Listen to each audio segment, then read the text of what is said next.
Uh, Welcome to everyone. My name is Steve Rasta. I'm the president of the Interdisciplinary Studies section of ISA, and also a political theorist. Teaches at SUNY in Oswego, New York, snow capital of the world, although maybe not so much today. Welcome to the presentation on COVID-19, a social actor, social transformation in the wake of the pandemic. I'm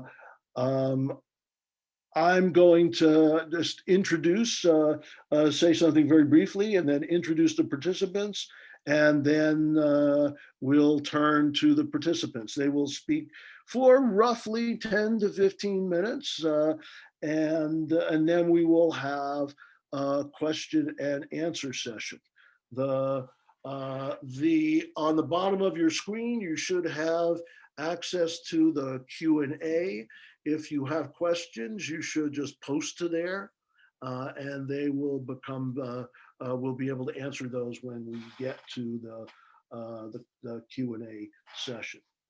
So point of this was to say that while states and academics are monitoring and discussing the immediate impact of the pandemic, I think it's important to think about the broader social impact and the possibly enduring social changes that are being produced and that might be with us for a substantial period of time. And this is the general focus of the webinar. So, and each participant has been asked to begin with a standpoint of a particular national experience, and then to move somewhat toward the global impact. Our speakers, we have 4 speakers. Achille Colas is a social anthropologist and researcher at the Peace Research Institute Oslo, PRIO. Nikos Zahariadis is the professor of international studies at Rhodes College. Ana Flavia Barros Platio is professor at the Institute of International Studies, the University of Brasilia. And Andrei Korobkov is the professor of political science and international relations at Middle Tennessee State University. We will go in that order, and I'm now going to just turn the screen over to Achille to speak on India. Achille, it's yours.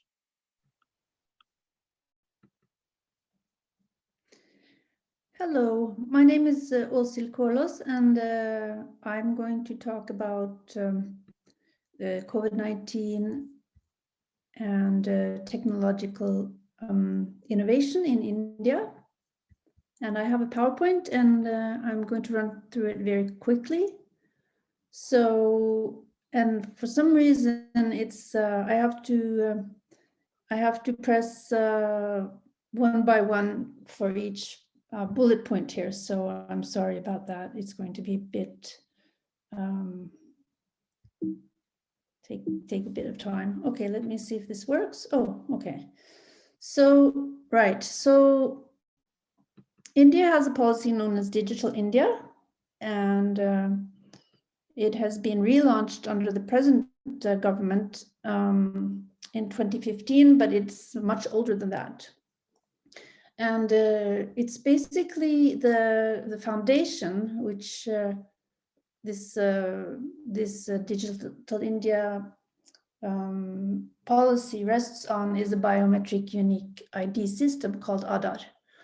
And Aadhaar means the foundation in Hindi, and it is the foundation for e-governance efforts.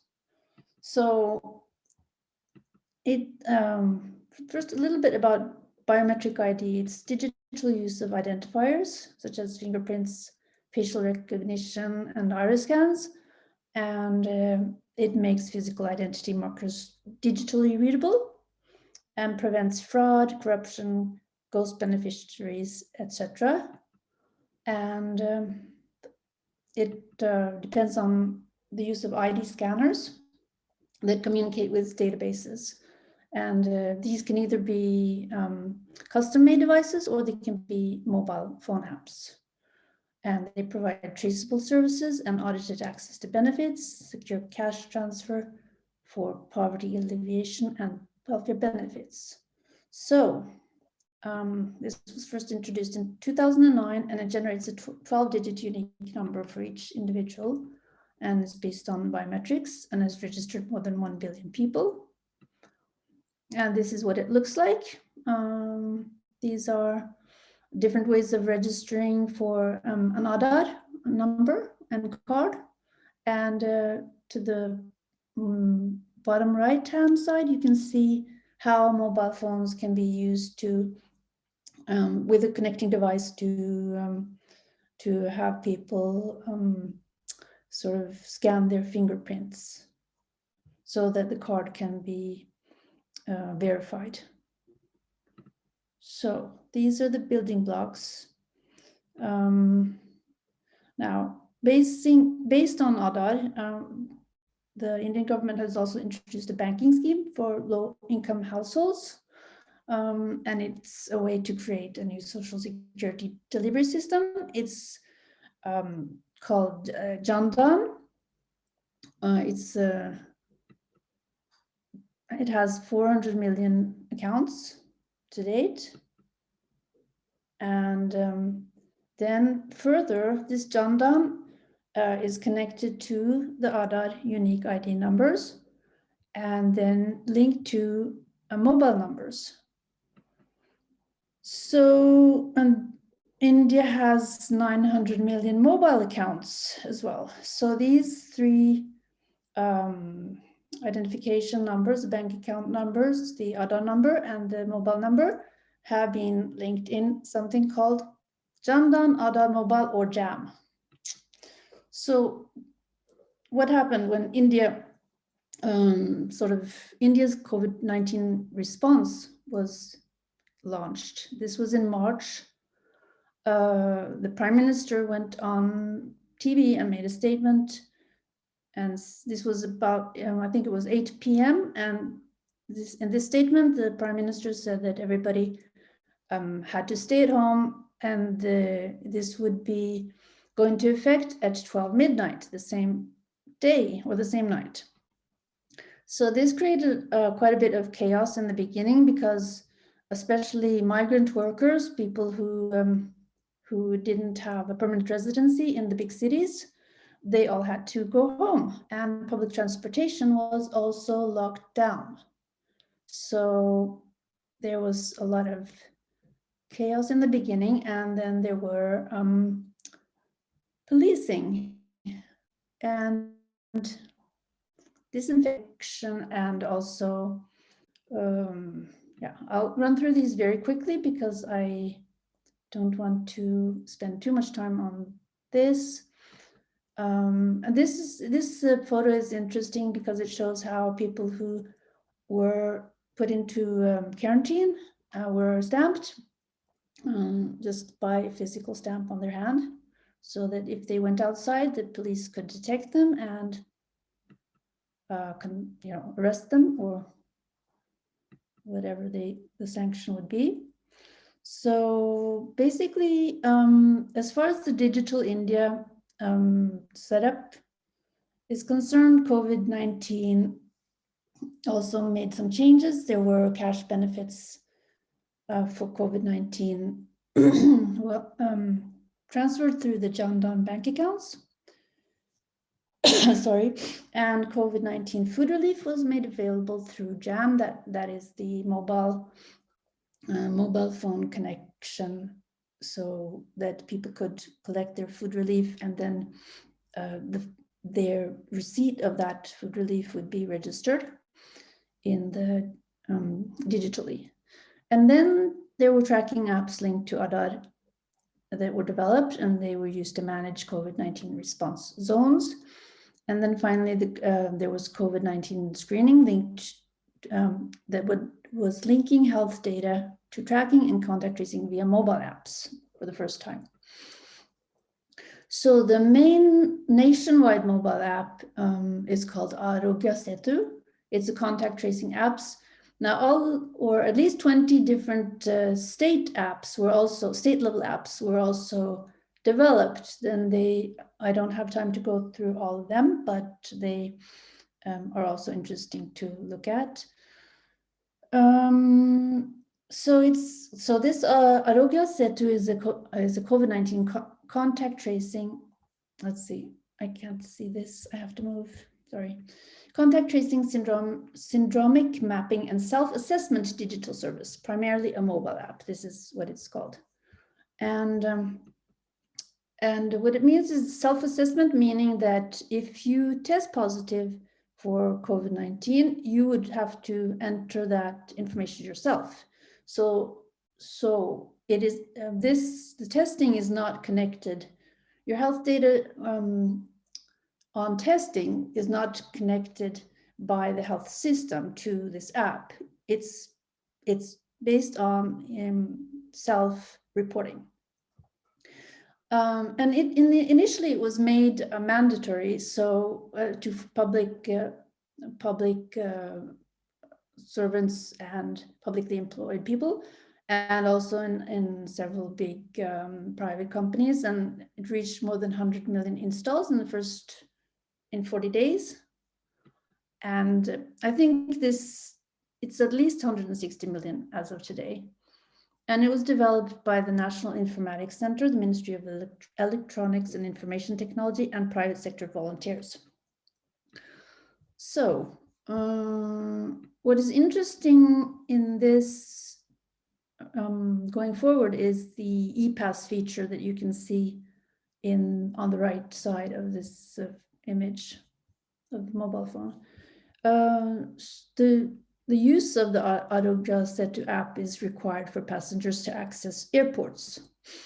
And the question that Indians are starting to ask is, will the new normal of access control be linked to health status?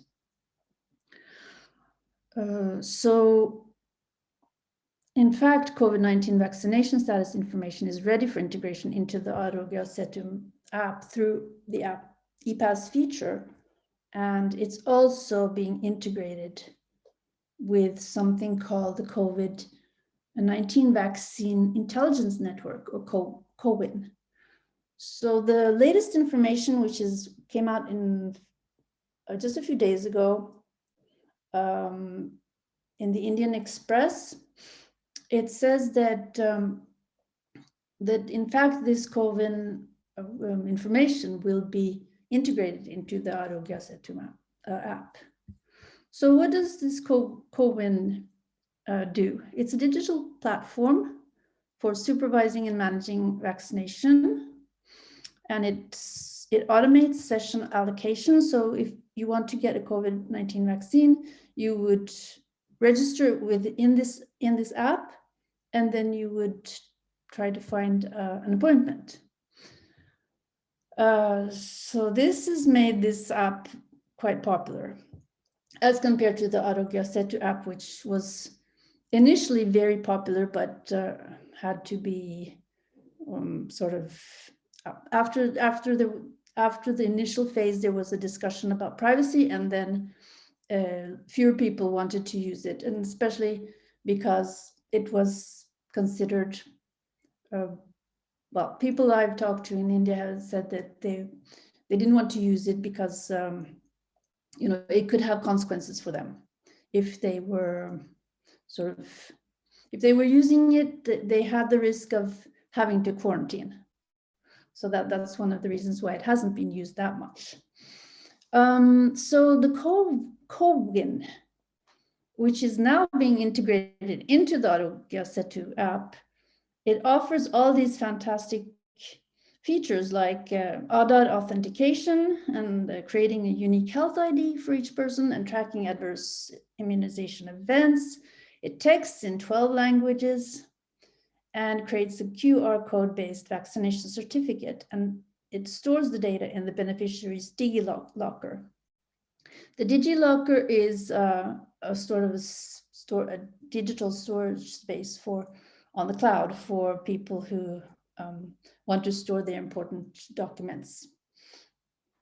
And that's also a part of the Digital India initiative that I don't really have time to go through.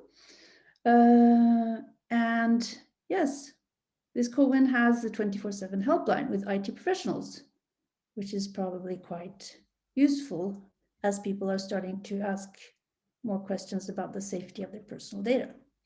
So how does this all integrate? We can see that based on the ADAR, we have people have their bank accounts, their mobile phone numbers, then they have the contact tracing app on their mobile phone, which has an ePass, which integrates to CoWIN, which is also connected to the ADAR unique ID number. So this is quite an impressive setup, I would say. And the question is, will it create new digital divides? Very likely, because we know that India has a huge digital divide in terms of not so much mobile phones, but especially computers. I don't know the exact numbers, but I think that it's less than half of the population, definitely, that has access to a computer. So this is going to be very interesting to see how this develops in the future. And that was all. I don't know how much time I spent. Maybe Stephen, I'll just stop there.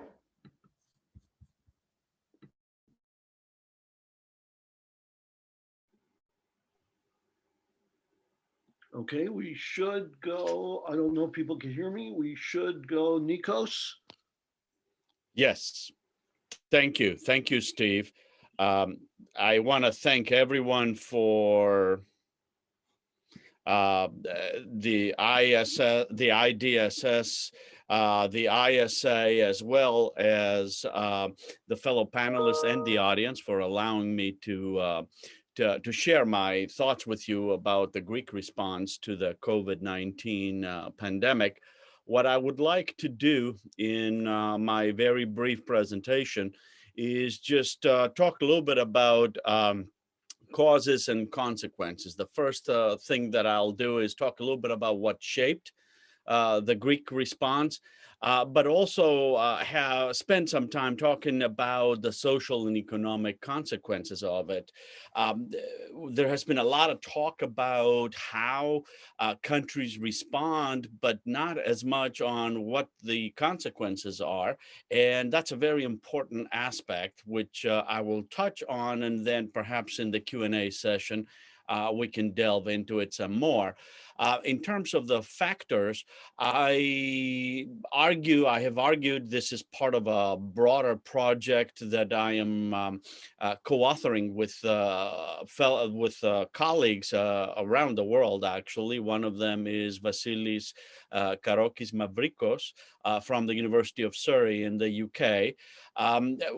We talk about policy capacity, political trust, and I would add political leadership as factors that shape the response, any country's response. Essentially, policy capacity is what can the government do? What kind of healthcare system does it have? What kind of bureaucracy, etc.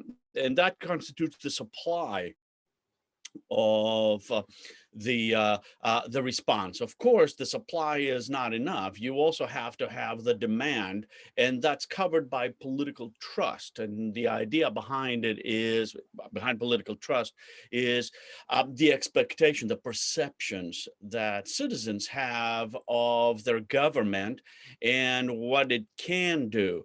And that's very important, and quite frequently not stressed as much, because high trust in government actually decreases the response cost by increasing compliance. It makes life a lot easier, especially during a pandemic. Finally, I want to stress the idea of political leadership.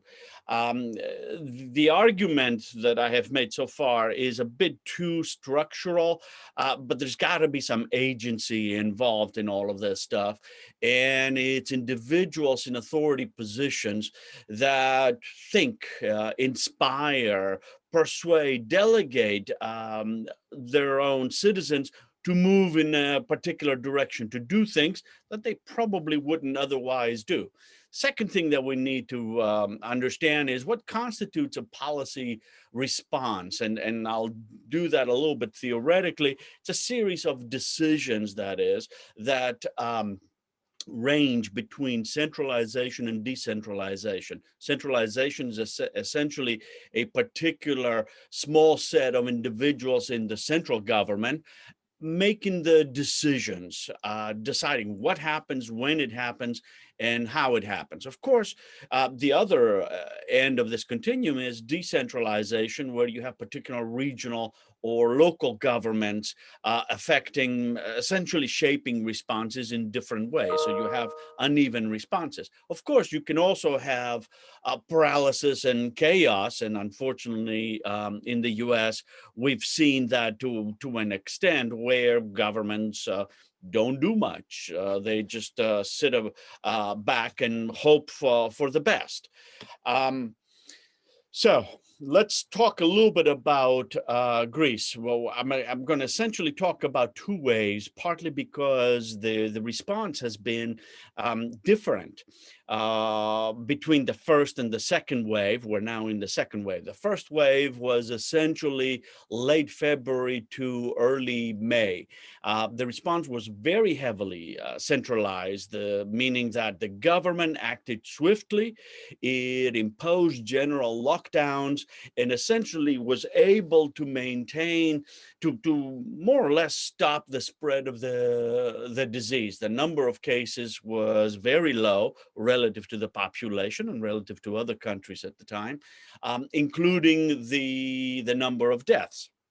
All of that was primarily because policy capacity was very weak, actually. The Greeks knew, and the government knew, that it did not have a healthcare system that could respond effectively should the number of COVID cases get out of hand. So they needed to focus on prevention. They could not deal with treatment. They were very successful. However, as the economy began to open up, problems became significant. They started becoming more and more important, partly because the Greeks started to realize that there is a trade-off between the economy and public health. Saving lives is important, but at some point, after that is a certain period of time, there's going to have to be an opening up of the economy. That is, the economy must start to move again. Otherwise, there will be trouble. That did not happen very well, and therefore, when the second wave hit in October and November, the government kept many stores, restaurants, gyms open because of political and economic pushback by various actors. But that necessarily caused a spike in cases and a spike in deaths. And that meant that they went back to the general lockdown, the earlier measures, which proved very effective. Unfortunately, that caused more pushback, and now they are developing capacity to deal with primarily a more regional or decentralized response. Let me give you some idea of what the number of cases are and the number of deaths. You can see the first wave around there. It was relatively few cases, and the Greeks fared very well, but not so much in the second wave. You can see the same problem with the number of deaths. They follow the same trajectory. What's the impact on various sectors? It has been devastating, and it's more than economic, and there is a lag, so we will not know exactly, but we do have some estimates. Here I give you some general economic estimates. On economic growth, I have several countries next to each other. You can see that Greece, in the middle of it, has been hit much harder than at least the other countries that I have over there, primarily because it is so dependent on tourism. That has been its Achilles heel because the economy shut down, tourists didn't come, and therefore revenues collapsed. Paradoxically, unemployment went down, whereas in all other countries it went up. But remember that unemployment actually measures how many people are actively looking for work rather than how many people are unemployed. So it's possible it's an artificial number. What's the impact on tourism? Just so that you know, the sector accounts for 20% of GDP and 25% of employment. That's huge. And there has been a 9-month decline, that is the period of 9 months of 2020, of 78% in revenues relative to 2019, 72% in international arrivals relative to 2019, and 70% of wages just in the second quarter alone. Essentially, the country has been dealt a huge blow. What is the psychological impact? We need to talk about that because that's important.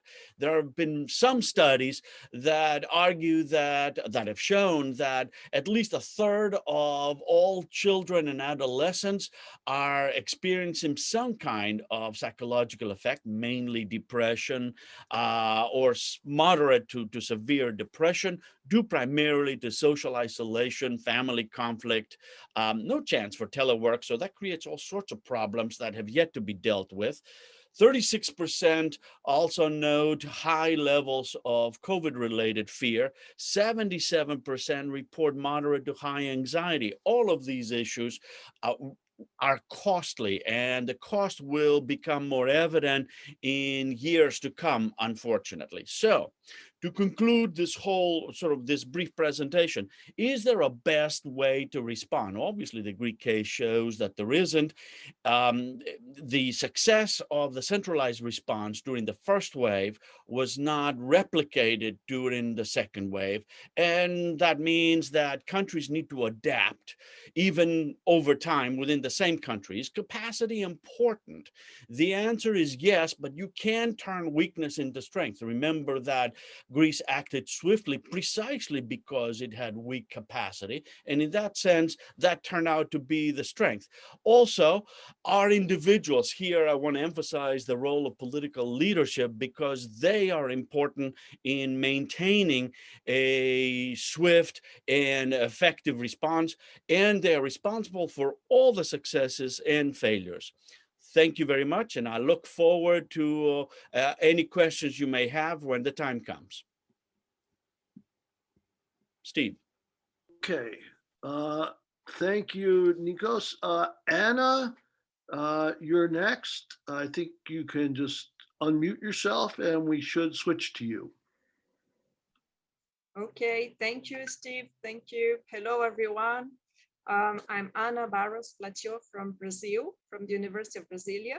And my topic is Syndemic Science and Solution, Brazil Goes to War.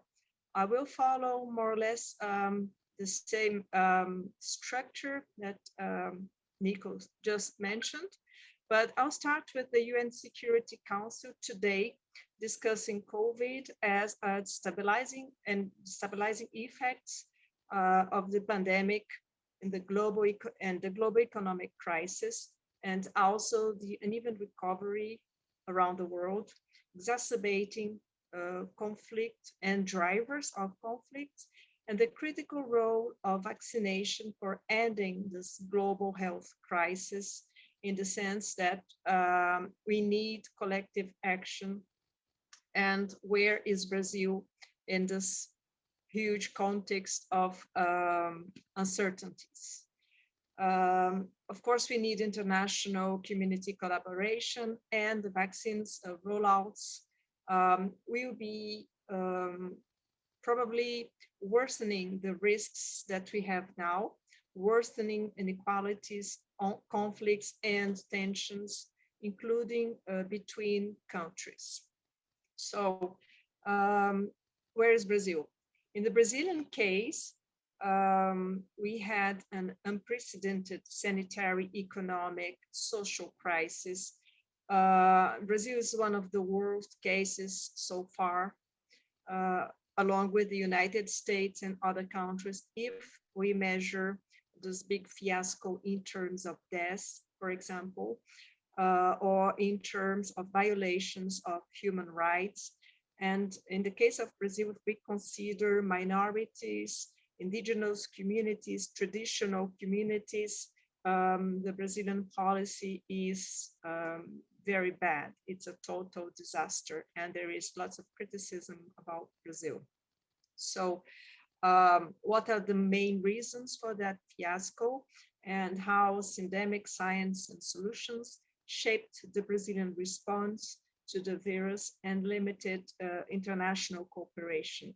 So to say that the Brazilian case is very bad, and we're very disappointed with our government, is not new. It's been 1 year of newspaper and reports and official data and criticism towards Brazil. What's new, what I bring, and I think it's interesting, is that we could have done much better. Different from the Greek case, Brazil has institutions, science, and what's lacking in Brazil is society as a whole. First of all, in terms of science and institutions, Brazil has what we call universal health system. It's a totally free and open health system that usually works quite well. Of course, it's not perfect. Of course, Brazil is one of the most unequal and social, with huge social problems, but the health system was not bad. The public, free, open health system. We call it SUS. Brazil also has what we call a single registry, in Portuguese, cadastro único. That means that it's a first step before what was presented by Osho about India. We are not digital biometric yet in Brazil, but we have a number that enables government to reach the most vulnerable people. They have a card with, it's like a credit card, and government can have loads of information about them. And in the future, Brazil will have a system very close to what India is implementing now. Brazil has also research institutions that are very good on scientific research outputs related to tropical diseases and virus and mosquitoes and all the diseases related to the tropical climate and to animals, like the yellow fever, all the fevers, Zika, dengue, chikungunya, and many others. So we have a scientific experience that is quite good. And related to institutions, of course, there are universities, laboratories working with the private sector, and mainly very big institution called Fiocruz, Fundação Oswaldo Cruz, who is a foundation, a public foundation that is developing vaccines now, is working with of course, the COVID-19 national response. And the other institution is Butantan, that is developing the vaccine with Chinese institutions. And finally, to talk a little bit about the army, the Brazilian army and Brazilian health care have a strong tradition of vaccinating millions of people in a few days. So Brazil has a very strong vaccination capacity. And for example, it was very useful outside Brazil in Haiti when we needed to vaccinate people there very quickly. So this capacity is traditional in Brazil, and most of it is taken care of by the government, by civilian and military institutions, especially in Amazonia and more remote regions. So science and institutions, Brazil was rather well prepared for a better response. Syndemics. Syndemics is very quickly, in a very superficial definition, is the contrary to a healthy environment. So syndemics means we have to see what is unhealthy in our environment. And that means the natural and the social environment. And that's a very bad point for Brazil. So that's where I say, okay, society is the big problem in Brazil too, because of we have at the same time problems of hunger and obesity. We have pollution problems, stress, big city problems, and we have the problems of the worst, poorest countries in the world. Our food production is very high in terms of quantity and very bad in terms of quality. The food Brazil produces, like tomatoes, lettuce, fruits, is usually contaminated above the WTO pattern with nutrients, fertilizers, pesticides, chemical problems. That is easily shown when we take a look at, for example, thyroid disorders. Many people getting disorders, health disorders related to food, to nuts, allergies, and dairy, for example. And the consumption of medical treatments related to allergies or, for example, hormones. And of course, Brazil is very bad ranked in terms of Human Development Index when we look at social exclusion and corruption. So Brazil is a fiasco. The Brazilian response to COVID was a fiasco. It is still a big fiasco because now we have the vaccination geopolitics. And why is that? What shaped the Brazilian response? First of all, the political polarization, because next year we have presidential elections. So we have a government that's more worried about remaining in power and destroying the enemies, confronting the enemies, than working and trying to have what Nico explained as leadership and a behavior that would help a lot in terms of avoiding fast contamination. Science was not taken seriously. On the contrary, science is underfunded in Brazil, and many labs couldn't work in good conditions to, for example, study the virus DNA and social behavior and adapt scientific findings to the Brazilian reality. Concerning political choices and institutions, we had two health ministers who were medical doctors, and they were fired because they didn't agree with the president. And now we have our health minister is a general army officer who doesn't know anything about health and has been doing lots of big mistakes related to policies. So in short, we have no big plan in Brazil. We could have had a plan. And in terms of institutional design, we had two big problems. I will mention only two, have lots of problems.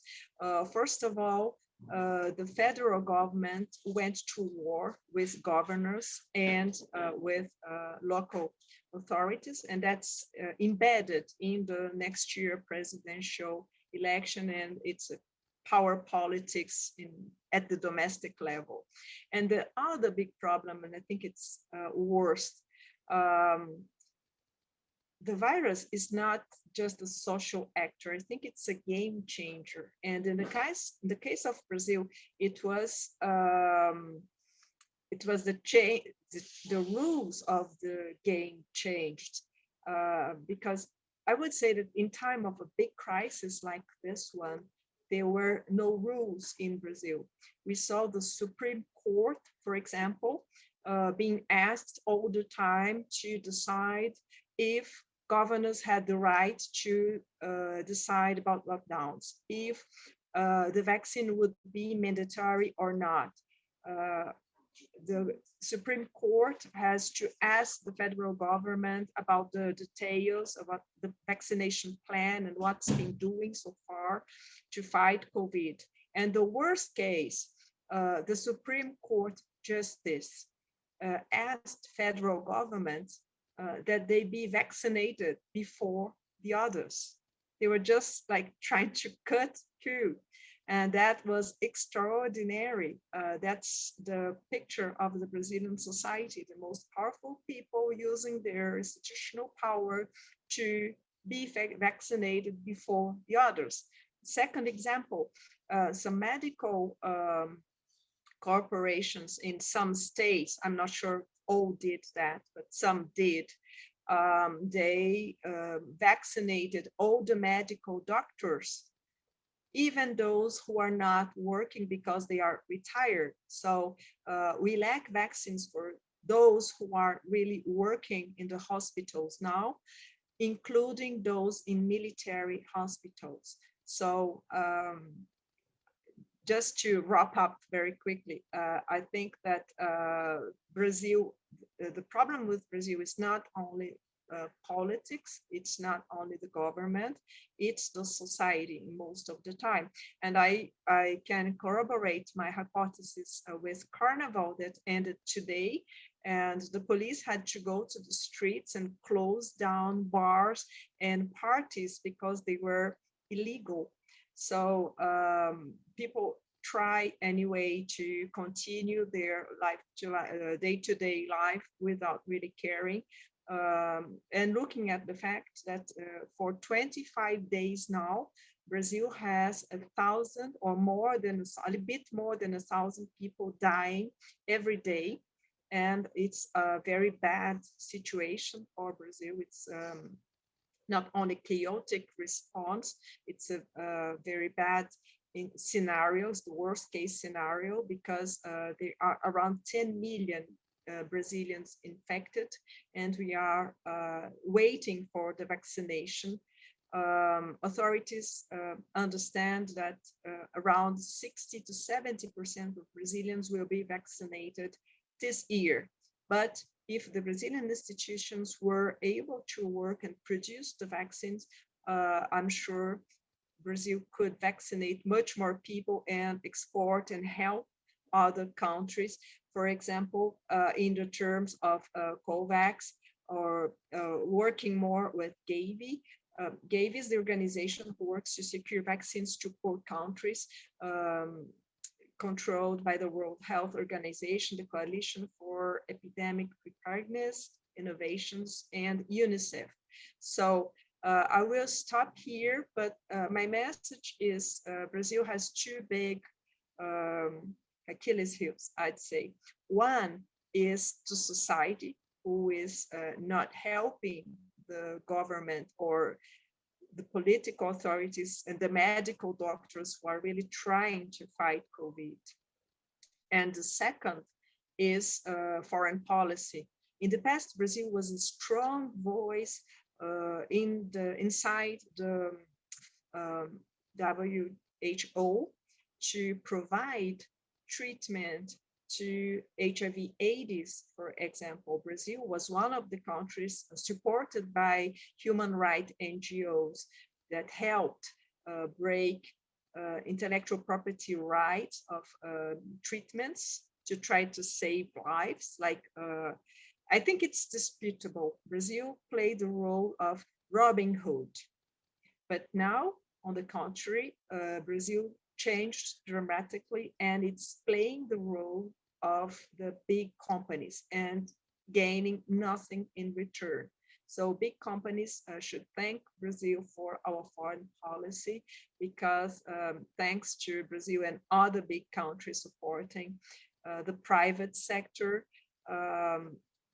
they are now the global players, and they are the ones who decide who is getting the vaccines, when and how. So I think we have to look at the big companies too, because they are the global players. And okay, I'll stop here, and I hope my message is passed, and I'm looking forward to the questions. Thank you very much. Okay, thank you, Anna. Andre, you should be able to. Yeah, I turned my. Okay. Do you hear me? I am going to talk about Russia and a little bit about the whole post-Soviet region. And I have to say from the start that when I was looking at this problem, I was comparing Russian situation to the United States for a number of reasons. Not only the issue of traditional competition, but also just the scale of countries and absolutely opposite history and political and socioeconomic systems. And on the one hand, we have a country that had a large, complex, even though always underfinanced healthcare system, and many remnants of this system are still in place. And on the other hand, we have the United States with extremely decentralized system that looks strange even, say, for Western Europeans. We have a country that is de facto semi-authoritarian regime with president who is serving for the 22nd year de facto, even though he was formally stepping down for a while. And on the other hand, we had the United States that went through a tremendous political crisis exactly at the peak of the healthcare crisis in 2020, and ended up with elections. So what was the impact on this pandemic on the Russian politics, society, economic system, and healthcare system, and how did they fare in general? Interestingly, Russia reported first cases of COVID only at the end of March, and it was severely criticized for that. Authorities were accused of hiding real statistical data, or being unable to check the health situation in the country. Well, the current situation in this sense is pretty interesting. The US accounts for 25% of the overall COVID cases worldwide. While Russia accounts for 3.8%. So with a population that is roughly 1/2 of the United States, it has 6 to 7 times less number of cases. Well, the usual, explanation of the Trump administration officials was that, we have a very good reporting system and diagnostic system, and others, including Russia, do not. Well, if you look at the death ratio, here the situation is absolutely equal. In Russia, 2% of those who fell ill have died. In the United States, the same share. But this gap in terms of reported cases to the World Health Organization, I should say, there is one methodology used here, is just, amazing. So anyway, let's first of all look at the general dynamics and the situation, and then at the healthcare, again, medical aspects, political and socioeconomic aspects of the problem. Russia is not only by itself a country, it is a former metropole, center of the giant empire, and right now center of this post-Soviet space. And the differences in treatment of COVID in the general post-Soviet area were tremendous. From attempts to react very swiftly and effectively to the total denial of the existence of pandemic, say in Belarus, where President personally was making jokes about it until quite recently was banning any measures directed at, say, a quarantine or anything like that, or Turkmenistan, where you could be punished even for simply mentioning the issue of COVID. Russia is somewhere in between. Again, as I said, initially the government was slow to recognize the existence of pandemic, but then started to develop the system of response that, well, can probably generally be described as relatively effective. I will start with the foreign policy implications. They are interesting because, well, Russia was the first one to develop a COVID vaccine that is called Sputnik V, and many Russian analysts, at least, eagerly compare it to the breakthrough of launching Sputnik in 1957. The vaccine was recognized in many countries, is imported, and it is used as a mechanism of soft power and as a kind of political weapon. Well, many countries get it now, many get it subsidized or free. For example, such countries as Venezuela, a number of countries in Africa and Asia, but it is also exported to a number of European countries. So this is considered generally a success. Closing the country.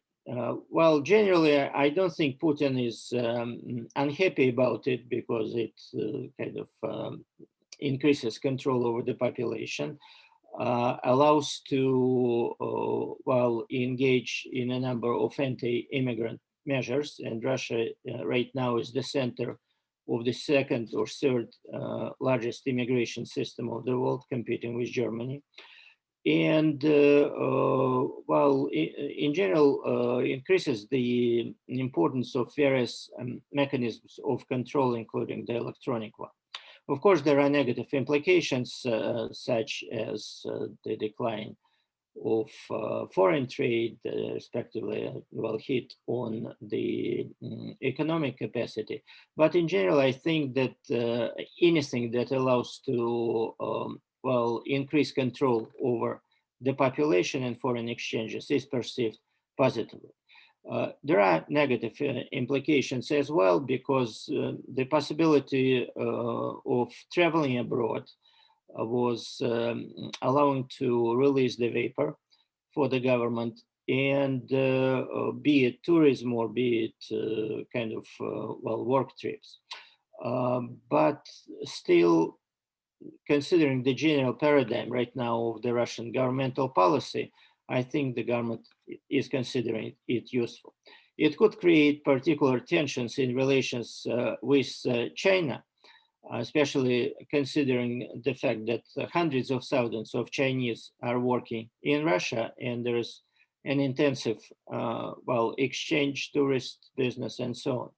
But at the same time, the fact that, say, President Trump engaged in, well, anti-Chinese rhetoric, it also could be viewed as useful foreign policy development for, well, the Putin administration. Now, what concerns the political situation? Well, very quickly, various prohibitive measures started to be introduced, including, well, electronic permits to get out of the house even.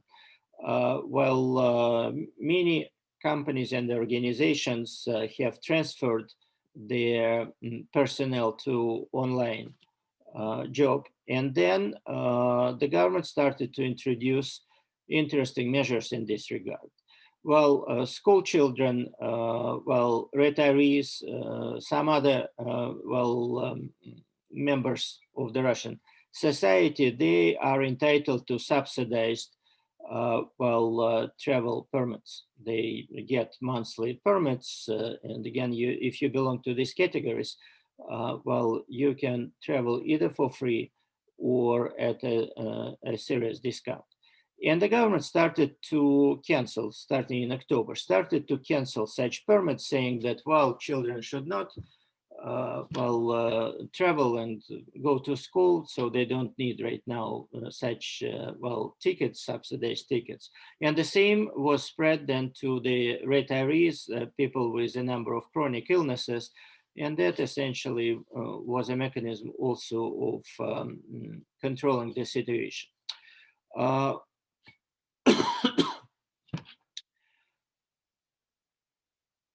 Parallel to these developments and the introduction of a number of other mechanisms of control. So you say, well, you don't want people to travel, you don't want people to assemble in large groups, and respectively, you can use this pretext to limit meetings for other reasons. Tensions in the country started to grow. Which was not surprising. Still, the referendum that was organized in regard to the amendments to the constitution proposed by Putin, even considering the possibility of falsifications in the Russian case, still, a significant number of voters, 68%, came to vote on this amendment. 78% have supported the proposed reform. Yet, later polls have shown that Putin's popularity went below 30%, and it's a very low rating for him. So clearly, this combination of economic troubles, political already kind of tension, and social tension in the country, the emergence of the Navalny phenomenon in recent years, in recent months, have led to the loss of support for the government. The key event here will be the Duma elections that will take place at the end of the year. And respectively, for the government, it would be very important to uphold economic stability and to do something about COVID as well. So what was done in this regard? That was also interesting. First of all, we're talking about a country that is large, but having 1/2 of US population, roughly speaking, a little less. It has GDP that is roughly 10 times smaller than that of the United States. So roughly $2 trillion a year versus 21 trillion in the United States. And with a significantly lower share of medical expenditures, healthcare expenditures in the national budget. So the specifics of the modern Russian healthcare system is that on the one hand, it retains some elements of the previous Soviet one, so that there is a free access to the most basic forms of healthcare, and at the same time, all this happens in a country with a growing and huge social gap between the extra rich and the rest of the population. And on the one hand, vaccinations, hospitalizations related to COVID, access to medications were mostly free and continue to be free. More than that, Russia goes way in front of the United States in terms of vaccination.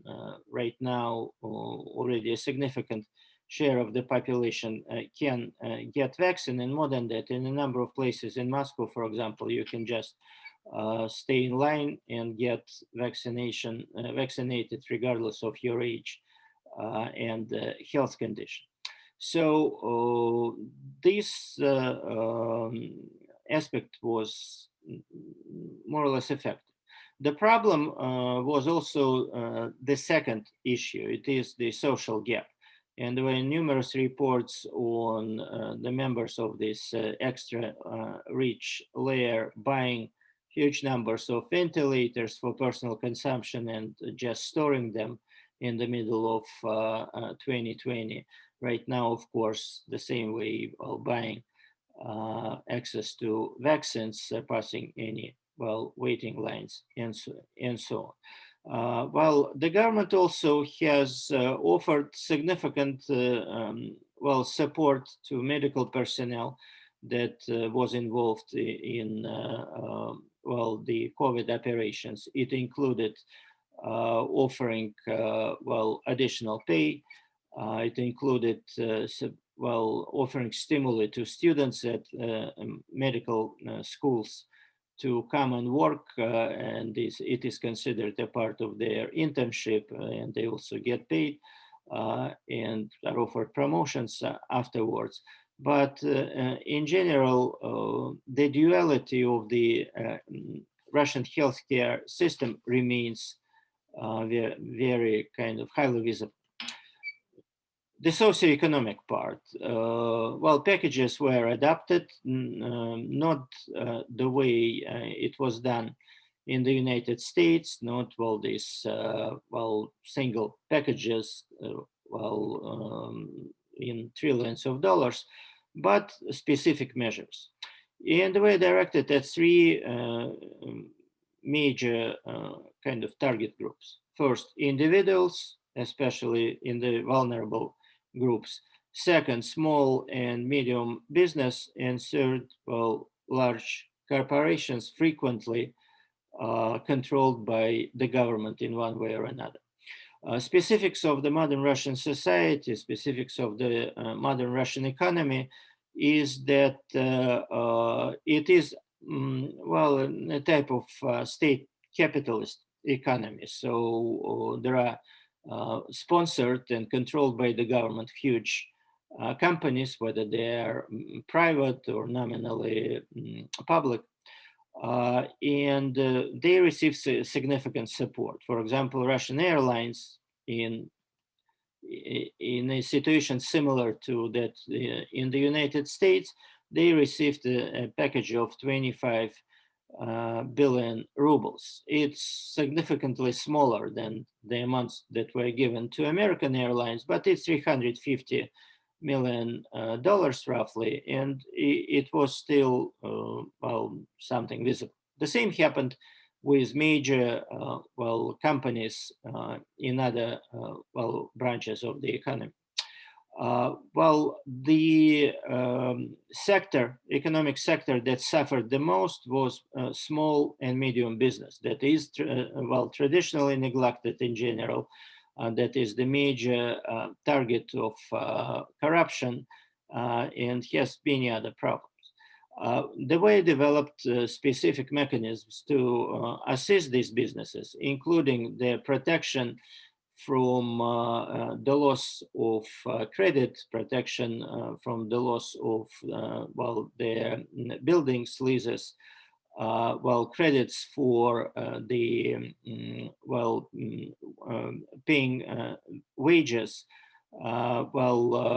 the delay rescheduling of taxes, and the offer to banks to compensate them if they give relatively low interest credit to loans to small and medium-sized businesses. But I think that the general result of the crisis would be the further weakening of small and medium sized businesses in Russia.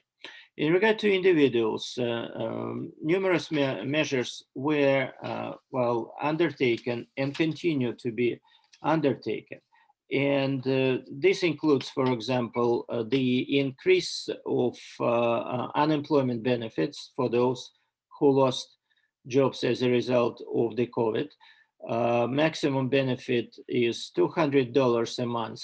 Not much, but more or less enough to survive. The minimal amount of unemployment benefit is $60 a month. This is really tough. Numerous measures directed at supporting families with children. Primarily, support is offered to families with children younger than 7.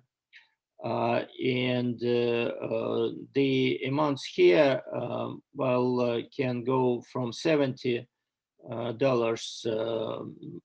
to probably $150. Again, not much, but well, offer some protection.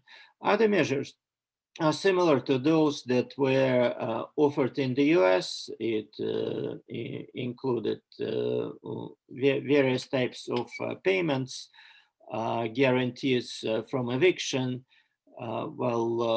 protection for credits, and other measures of this kind. So my overall conclusion would be that both economically and politically, the system has survived the crisis, even though tensions within the system have increased, and that was kind of visible last month during the demonstrations related to Navalny's arrest. But I think that the final test of stability of the system would come at the end of the year with elections to Duma. And it will make it clear whether the system really has been able to, on the one hand, protect the population, on the other hand, protect itself. And well, this is it for now. Thank you.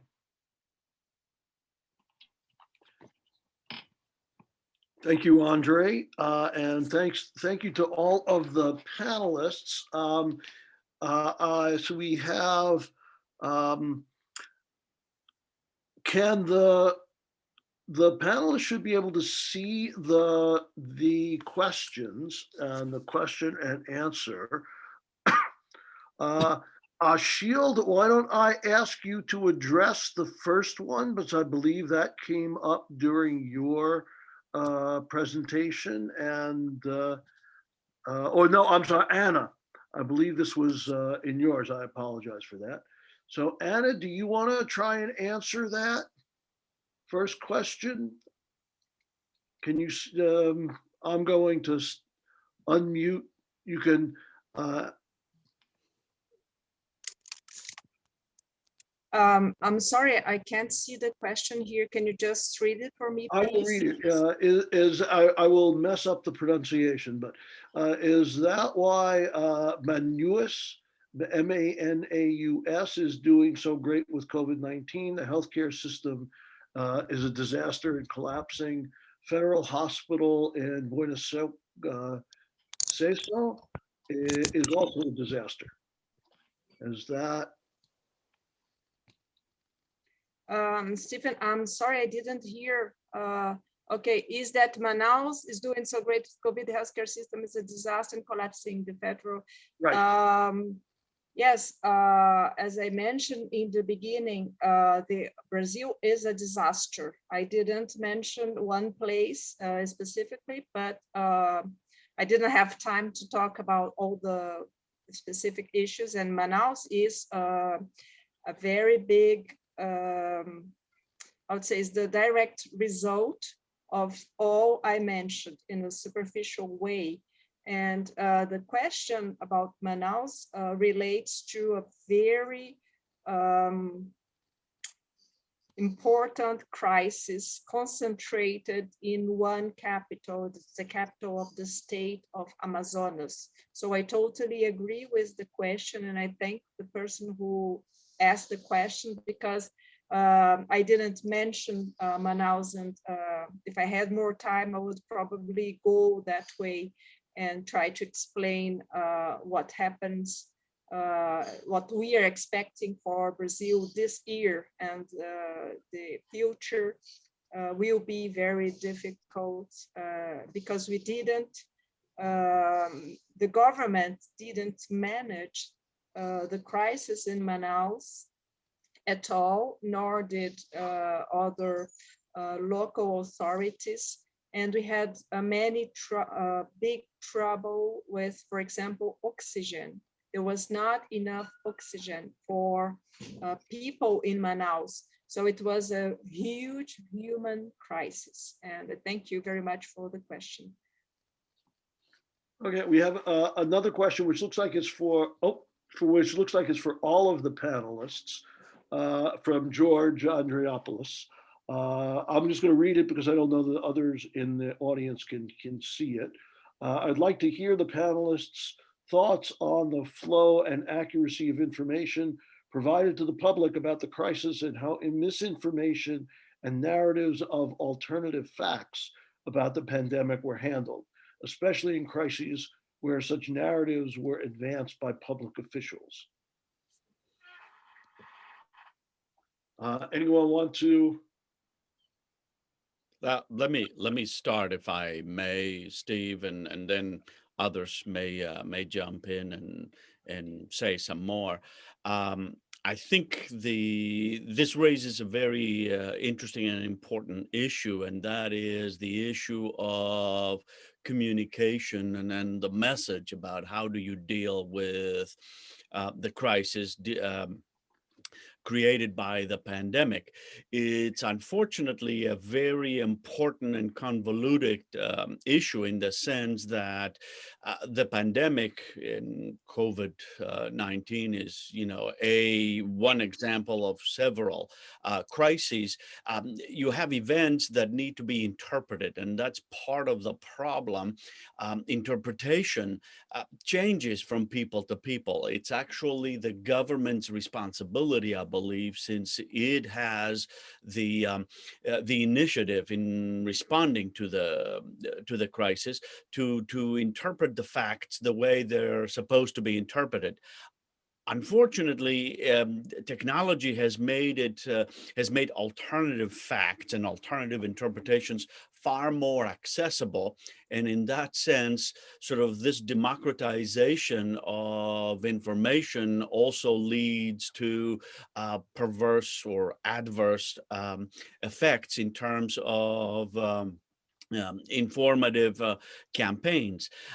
When we're talking about officials actually now spreading such misinformation, although I assume George is referring to President Trump or such similar politicians across the globe in other countries. Part of the issue is it confuses people, and in fact, it tends to reinforce the confusion and the misinformation campaign. It makes matters worse, and I believe it's up to the government to ensure that it produces accurate and timely information in the manner possible, without necessarily saying that the government needs to control the entire flow of information, because it can't and it probably shouldn't. Would others on the panel like to answer George's question? Yeah, I can say also a couple of words. As I mentioned, from the very start, there was a criticism of the Putin government, and there were serious suspicions that figures were underreported. Well, then statistics became more or less reliable, but the criticism develops still on the lines. First, there is no full reporting of facts. Second, there are discussions of mishandling the situation and corruption. Third, very negative reaction to the fact that the Russian-made vaccine was exported, in many cases was sent either subsidized or for free to many countries abroad. These were the major kind of negative lines. The governmental policy in this regard develops on two major lines. First, Putin did something very atypical for him. He decentralized the response to COVID. He transferred significant share of the powers to the regional governments. Russia constitutionally is a federation, and many ethnic units have really significant peculiarities, both politically and culturally, and respectively kind of dissolved responsibility, saying, well, sending a signal, blame local governments. Second was kind of interesting, looking at the developments in the US in 2020, looking at the Navalny phenomenon, and looking at the experience of 2020, the issue of electronic, permits to simply get out of the house, a number of other elements of control. The government increasingly talks right now about creating the sovereign internet, and with time cutting off major social networks. A number of them, for example, LinkedIn, have already been blocked in Russia.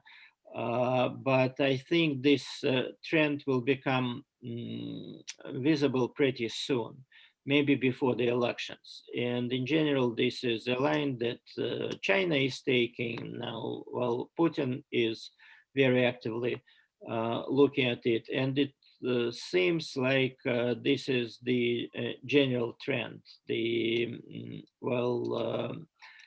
Taking Russia out of the global social networks and offering some alternatives controlled by the state. But we really need to see how it would evolve during this year. Would either of the other two panelists like to respond quickly? We have about 10 minutes remaining. We have two questions so far, two more in the queue. Anna, you want to? Yes, very quickly, just to say that I don't think this is a good question about who controls information. I think the question is, what information do we have available?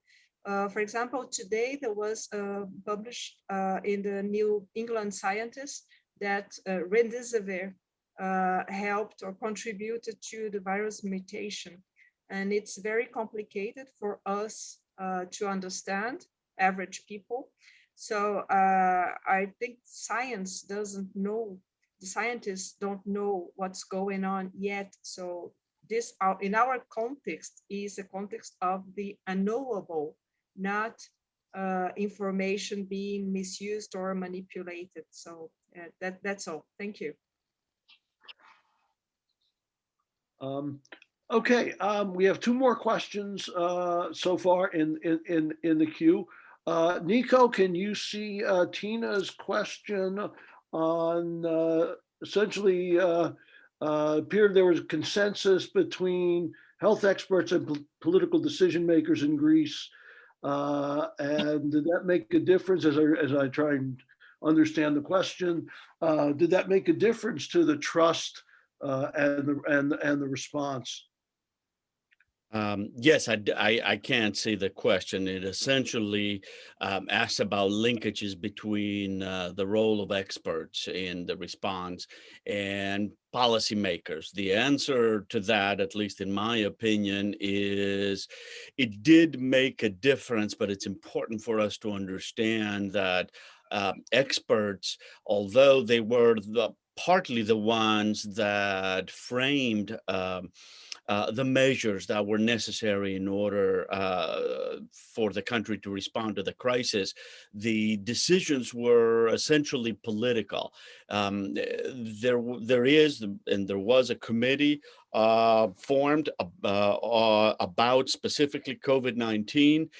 It made recommendations. The recommendations went to the Prime Minister, and the Prime Minister, or a small, I should say, a small political committee decides what the measures are going to be, and then the experts are actually put at the forefront, along with politicians, to be sure, to frame the measures. In other words, experts are partly shaping the response. They're not deciding, and therefore the trust that was galvanized, at least during the first wave, was partly legitimized by the use of experts, even though the decisions were wholeheartedly political. All right, we have so far one more question in the queue. and I'll just read it since it's short, from Guilherme Lopez. And I think it's really for several members of the panel. The panel brings researchers from 3 countries that take part in the BRICS. Is there space for cooperation to deal with the pandemic situation? So if any of you want to. May I start, Steve? Sure. Okay, I'll try to be very quick. Yes, there's plenty of space, and it's very interesting because we have China and Russia with very good vaccines and solutions to the crisis. And of course, India and Brazil are also big markets, especially India.